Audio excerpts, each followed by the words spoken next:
Hey guys, Arena Stories here, and today I'm going to be showing you the best possible gear that you can get in Phase 3 for PvP as a rogue. First guys, we have our two daggers, Degraded Dire Nail to our left that you can get from Sunken Temple that has 89 damage, 7 stamina, and 1% increased crit chance. To our right, we have the new dagger from the Blood Moon event, the Robashi Backstabber with 89 damage, 7 stamina, and 1% crit. And we will be running Mutilate even in Phase 3 guys, so you're going to want this. Next is going to be our wrists. You can get this from the new recipe in leatherworking, which has 9 strength, 18 agility, 5 stamina, and the main thing, you gain immunity from fear for 15 seconds. Now, if you're an undead rogue like me, it's not much use, but it is currently the best. And for the new PvP set, we're going for the boots, which has 8 agility, 14 stamina, and most of all, on the equip, increases your stealth effectiveness by 1. Now, for the second PvP set, we want the helm, 20 stamina, 1% increased chance to dodge your attack, 10 attack power, and 1% increase on the hit rating chance. And if you guys look at the set bonus, on 3 sets, you gain 15 stamina, which we are looking for. The third set will be the shoulders, 6 agility, 20 stamina, and on equip, 8 attack power. But again, guys, the main reason why we want the PvP sets, which is 3 out of 6, is mainly for the 15 stamina gain. I've mentioned in previous videos that stamina is the #1 attribute that you need whenever you are PvPing as any class. Next is the PvE set, which you can get from Sunken Temple, which is the chest, 10 strength, 10 agility, 15 stamina, and on the equip, 1% hit chance. And if you guys look at the set bonus, it has 10 stamina, so we're going to want 2 out of that.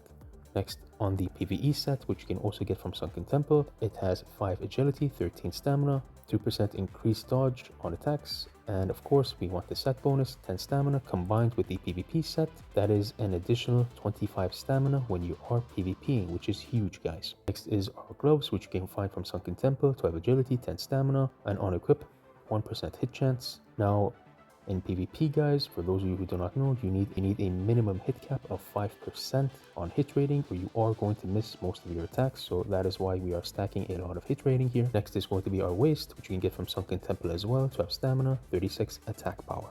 Next is going to be our rings. Both of them are from Sunken Temple. To our left, we have a Drake Band of the Juggernaut, 16 stamina, 1% hit chance, very important. To our right, Drake Band of the Berserker, 13 stamina, 1% hit chance, and 20 attack power. Now, with all of the combined gear that I showed you guys previously, this all combines and adds up to 5% hit rating, which we do need and which is detrimental in PvP. Next is going to be our Cloak, which you can get from Sunken Temple as well, 8 agility, 14 stamina, which is huge. We want to stack up that stamina, guys. Next is going to be our neck, which you can get from Sunken Temple, which increases your crit chance by 1% and attack power by 18.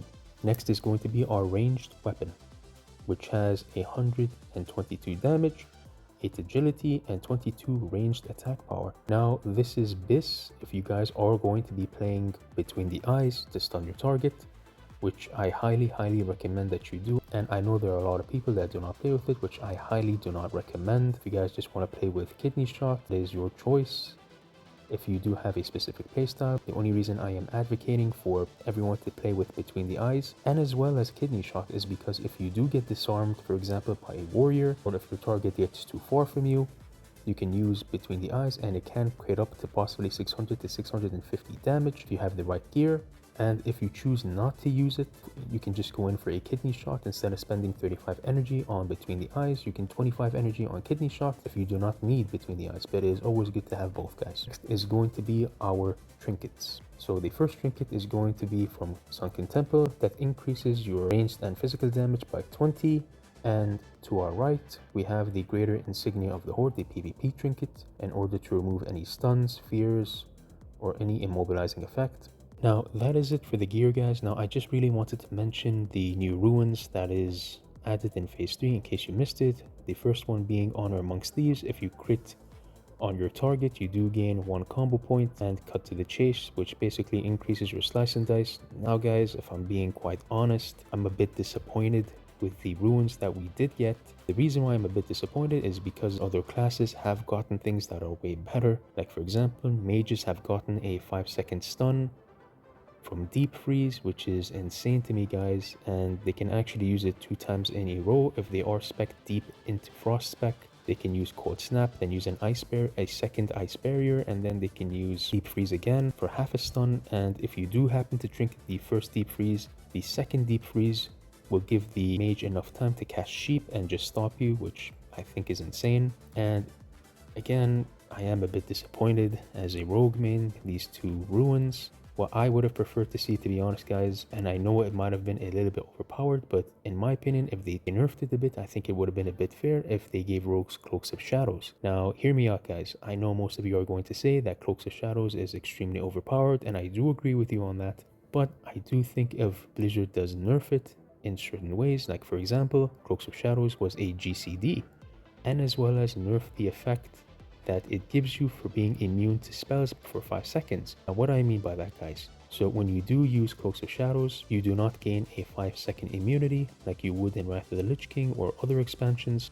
It would just remove the existing debuffs and curses that you have from your enemy, like a Warlock for example. If a Warlock does curse you, you would be able to use Cloaks of Shadows and it just removes the existing curses on you, and it will be a GCD, but the Warlock can just reapply the curses on you once Cloaks is used already.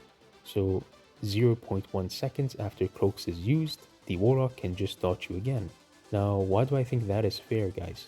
Well, for one, it will force the rogue to change his rotation, so he would have to stop the Warlock by gouging him or stunning him, then using Cloaks of Shadows because it is a GCD, and then vanishing and then recovering. I think that would be an appropriate fix to Cloaks of Shadows. Obviously, they cannot add Cloaks of Shadows right now because it is too overpowered unless they do nerf it the way I just explained it. I think that would have been way fair.